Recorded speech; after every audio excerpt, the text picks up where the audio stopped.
Hello નમસ્કાર મિત્રો, આપણે અગાઉના વિડીયોની અંદર જોયું હતું કે ક્વેશ્ચન નંબર 5, 6 અને 7 કઈ રીતે સોલ્વ આપણે કરી શકીએ અને તેનો ક્વેશ્ચન આપણે જવાબ કઈ રીતે મેળવી શકતા હતા એ આપણે અહીંયા જોયું. આ વિડીયોની અંદર આપણે જોવાનું છે કે સ્વાધ્યાય 3.0ના છેલ્લા 3 એક્ઝામ્પલો 8, 9 અને 10નું સોલ્યુશન અને આપણે તેની કિંમતો કઈ રીતે શોધી શકીએ કે જ્યારે કોઈ નિશ્ચિત ચરણની અંદર જ્યારે કિંમત આપેલી હોય તો તેની આપણે મૂલ્ય કઈ રીતે શોધી શકીએ તે આપણે અહીંયા જોવાનું છે અને સમજવાનું છે કે આપણે કઈ રીતે તેને સોલ્વ કરી શકાય છે. તો તમે અહીંયા જુઓ વિડીયો કે પ્રક્રિયાના સ્વાધ્યાય 3.0ના ક્વેશ્ચન નંબર 8, 9 અને 10નું સોલ્યુશન અને અહીંયા આપણે ચેપ્ટર જે છે 3 નંબર તે આપણે ત્રિકોણમિતિય વિધેયો તે અહીંથી આ છેલ્લા 3 ક્વેશ્ચનોથી સમાપ્ત થશે. એટલે તમે આ છેલ્લા 3 વિડીયો જે 3 એક્ઝામ્પલ છે તે આ સ્વાધ્યાય 3.0ના છેલ્લા 3 ક્વેશ્ચનો છે. તો તમે જુઓ વિડીયો અને ત્રિકોણમિતિય વિધેયો ચેપ્ટર અહીંયા સમાપ્ત છે. બસ. હેલો નમસ્કાર મિત્રો, અહીંયા આપણે એક્ઝામ્પલ નંબર 8 આપેલો છે કે tan x બરાબર -4/3 x એ બીજા ચરણમાં છે તો sin x/2 cos x/2 અને tan x/2 ની કિંમત શોધવાની કીધી છે. તો આપણે સૌથી પહેલાં અહીંયા x ની કિંમત કયા ચરણમાં આપેલી છે તો કે બીજા ચરણમાં આપેલી છે. બરોબર છે કે tan x -4/3 x એ બીજા ચરણમાં છે તો x ની કિંમત બીજા ચરણમાં છે માટે બીજા ચરણમાં જ્યારે x ની કિંમત હોય ત્યારે π/2 એ x છે એ π/2 થી મોટા હોય. બરાબર છે અને π થી નાના હોય બીજા ચરણમાં. બરાબર છે માટે થશે શું કે π/4 થી x π/2 મોટા હશે અને π/2 કરતાં x/2 નાના હશે, કેમ કે આપણે π/2 x π/2માં કિંમત જોઈ છે એટલા માટે. હવે તમે અહીંયા જુઓ તો આપણે થશે કે જ્યારે આપણે આ બીજા ચરણની વાત કરીએ તો શું થશે કે sin x/2 cos x/2 અને tan x/2 આ બધાની કિંમતો તમે જુઓ તો બીજા ચરણમાં શું હોય, બધા ધન હોય. બરાબર કે sin x/2 ની કિંમત, cos x/2 ની કિંમત અને tan x/2 ની કિંમત બધી કિંમતો ધન આવશે, મતલબ પ્લસમાં આવશે. તો આપેલ જે છે tan x બરાબર -4/3 એના મુજબ આપણે સૌથી પહેલાં ગણતરી શરૂ કરીએ. આગળનું એક્ઝામ્પલ તો sec વર્ગ x is equal to 1 plus tan વર્ગ x. આ રીતનું આપણે નિત્યસમ છે સામાન્ય. તો આપણે એના ઉપરથી sec વર્ગની કિંમત શોધી શકીએ કે sec વર્ગની કિંમત શું આવે છે. બરાબર છે તો sec વર્ગની કિંમત શું થશે 16/9 એટલે થશે 25/9. તો આપણે કયો કોસની કિંમત cos વર્ગ બરાબર શું થશે કે 9/25.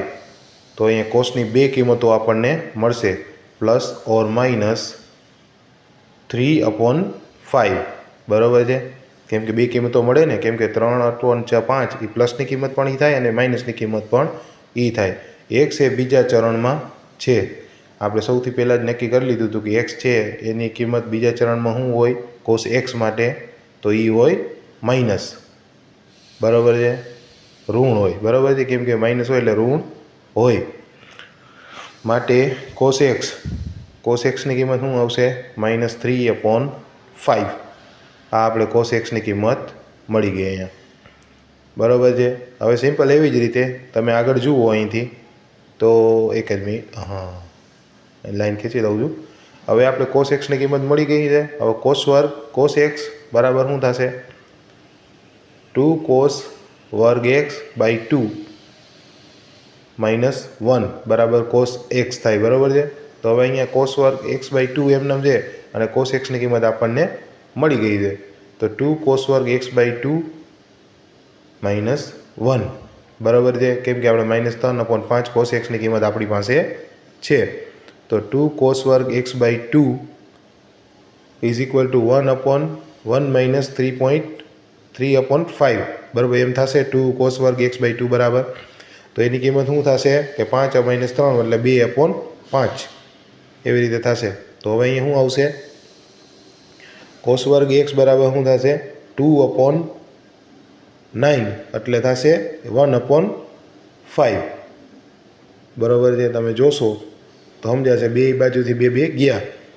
હવે તમે જુઓ તો આનું અંડર રૂટ કાઢી નાખો તો 1/5 cos x/2 બરાબર કોસ x/2 બરાબર થશે 1/√5. તો √5 ક્યારેય નીચે ન રાખવાના, એટલે √5 વડે ગુણાવી દો તો √5/5. હવે આપણે કોસ x/2 ની કિંમત અહીંયા સિમ્પલ મળી ગઈ છે. હવે આપણે જોઈએ કિંમત શોની શોધીએ તો sin વર્ગ x/2 પ્લસ કોસ x/2 બરાબર 1. આ રીતે આપણે સમીકરણ હોય તો આપણે sin વર્ગ x/2 ની કિંમત શોધવી છે, તો કોસ x/2 ની કિંમત આપણી પાસે છે તો 1/√5 છે આપણી પાસે, એનો સિમ્પલ તમે અહીંયા વર્ગ કરી શકો છો. તો શું થશે 1/5, તો 1 - 1/5 તો થશે 4/5. હવે તમે સિમ્પલ અહીંયાથી સામાન્ય રીતે સાઇનનો જે છે અંડરરૂટ કાઢી દો તમે. sin x/2 બરાબર શું થશે તો થશે 2/√5. √5 તો sin x/2 થશે, રૂટ આપણે નીચે ન રહીએ તો થશે 2√5/5.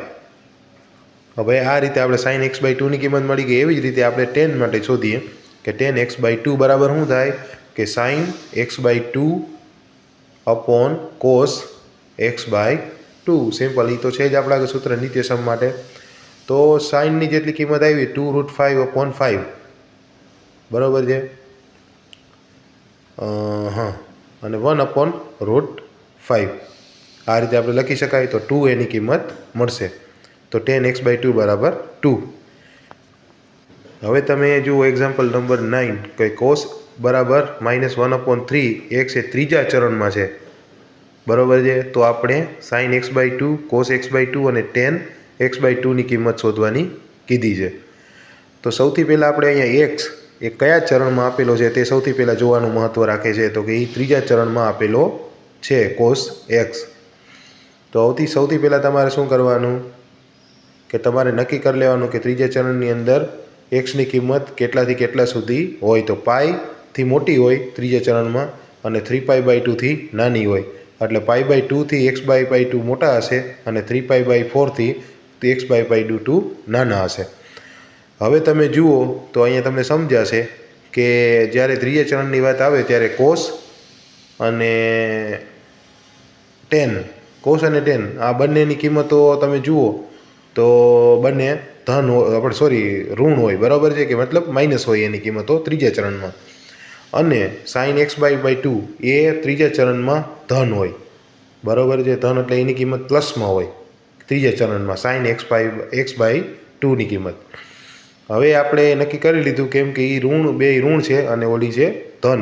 તો અહીંયા આપણે આપેલ શું છે cos x બરાબર -1/3 મુજબ આપણે જઈએ તો cos x is equal to 1 - sin વર્ગ x/2 આ રીતે થાય, કેમ કે આપણા આગળ સૂત્ર છે જ એના માટે.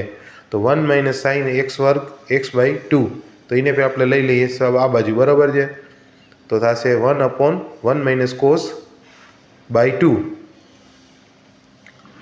હવે આપણે કોસની sin વર્ગ x/2 ની કિંમત શોધવાની છે બરાબર છે. તો 1 - cos એટલે 1 - -1/3/2 અને એનો હોલ બરાબર છે. હવે તમે જુઓ તો માઇનસ પ્લસ થઈ જશે. અહીંયા થશે 4/3/2 તો 2/3 કેમ કે 2 વડે ઉડી જશે તો 2/3 મળશે આપણને. તો અહીંયા તમે જુઓ તો તમને સમજાશે કે sin x/2 આપણે જ્યારે અંડરરૂટ લઈએ તો થશે શું કિંમત √2/√3. હવે √3 ને આપણે નીચે રખાય નહીં કેમ કે √3 ન હાલે, આપણે ધન આંકડો જોઈએ તો થશે √6/√3. આ રીતે એની sin x/2 ની કિંમત √6/√3 આપણે 3 મળશે. હવે તમે જુઓ કે sin x/2 ની કિંમત આપણે મળી ગઈ. હવે એવી રીતે આપણે કોસની કિંમત જોઈએ તો કોસની કિંમત માટે શું છે કે 2 cos વર્ગ x/2 - 1. તો આપણે કોસની કિંમત આપણા આગળ શું છે કે cos વર્ગ x ને આપણે સામાન્ય લઈ લઈએ કેમ કે એની કિંમત આપણે શોધવી છે. તો 1 + cos x/2. એવી જ રીતે જે ઓલી કિંમત મૂકી હતી એવી જ રીતે આની કિંમત મૂકો તમે તો થશે, તમને સમજાશે કે 3 એટલે 3 - 1 એટલે થશે 2. તો થશે 2/3 એના હોલના બધાના છેદમાં 2. તો 2 ગયા તો 1/3. તો તો આપણે અહીંયા સોરી કોસની કિંમત શું મળશે આપણને કે કોસ x/2 આપણે અંડર રૂટ કરીએ ત્યારે 1/√3 પણ આવશે માઇનસ. હવે તમે આગળ જોવા જાઓ તો તમને સમજાશે કે √3 છે તેને આપણે નીચે ન રહેવા દેવાય, તો √3 બરાબર છે, તો -√3/3 આ રીતે કોસ x/2 ની કિંમત મળશે આપણને. હવે તમે જુઓ તો tan x/2, તો tan x/2 ની કિંમત શું થાય? sin x/2 cos x/2. તો sin ની કિંમત કેટલી આપેલી છે આપણને? તો કે √2/√3 આપણે પહેલાં જ આવી હતી, અને અહીંયા શું છે?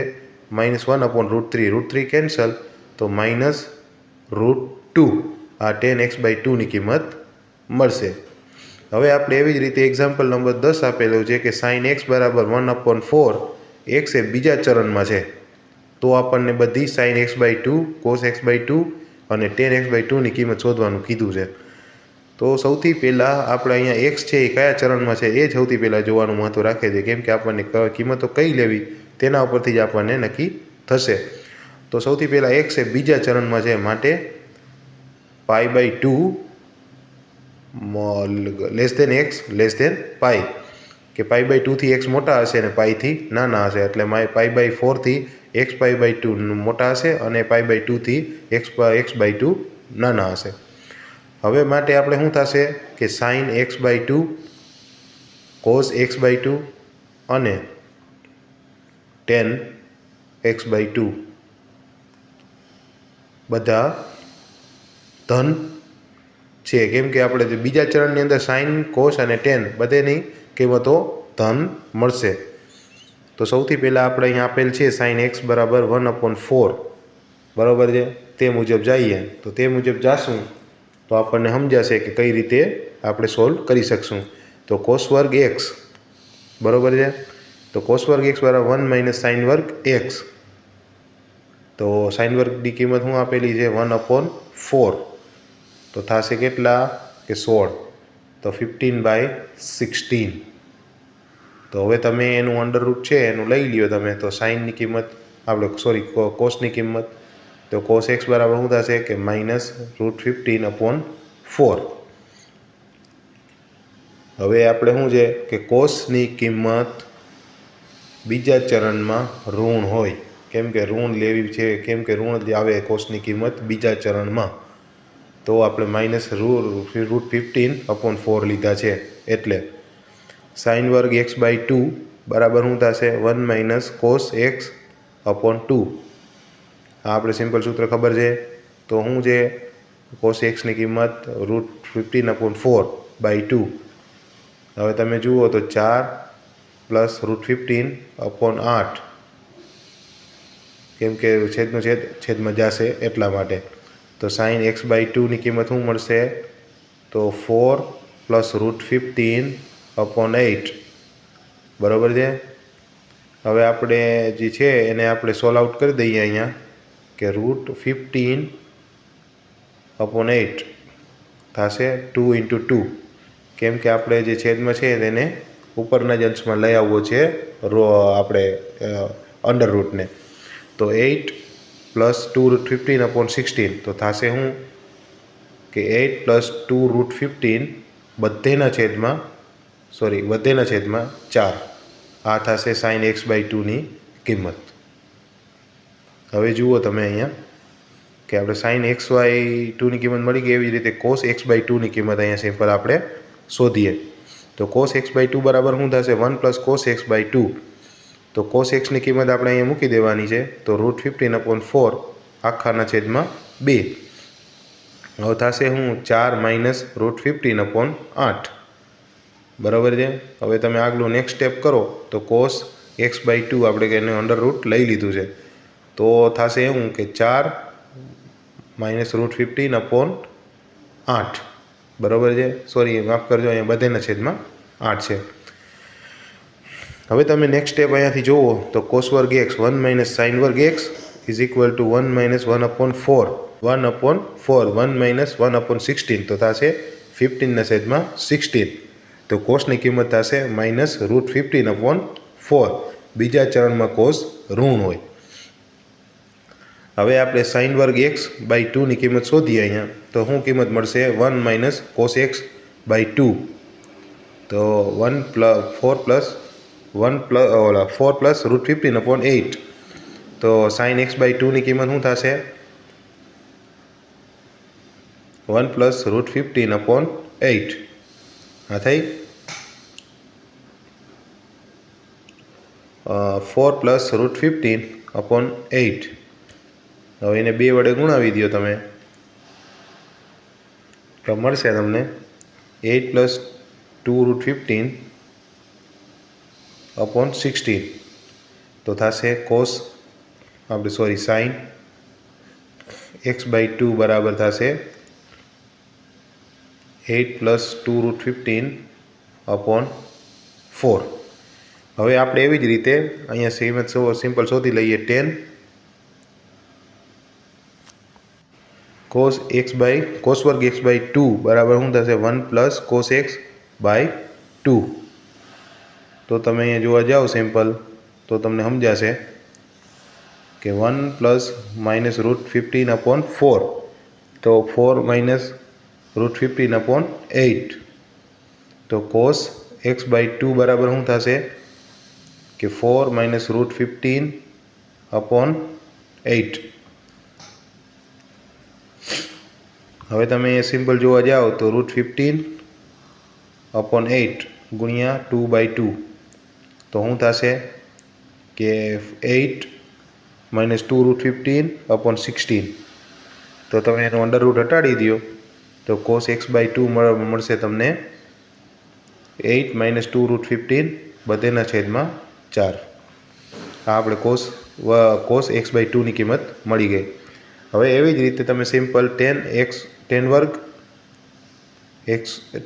ની કિંમત શોધો, તો તમને શું મળશે? Sine x/2 cos x/2.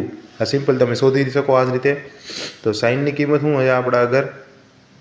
કે અંડર રૂટ 8 + 2√15/4. એવી જ રીતે 8 + 2√15 - 2√15/4. તો 4 કેન્સલ થાય, તો વધશે શું? 8 + 2√15.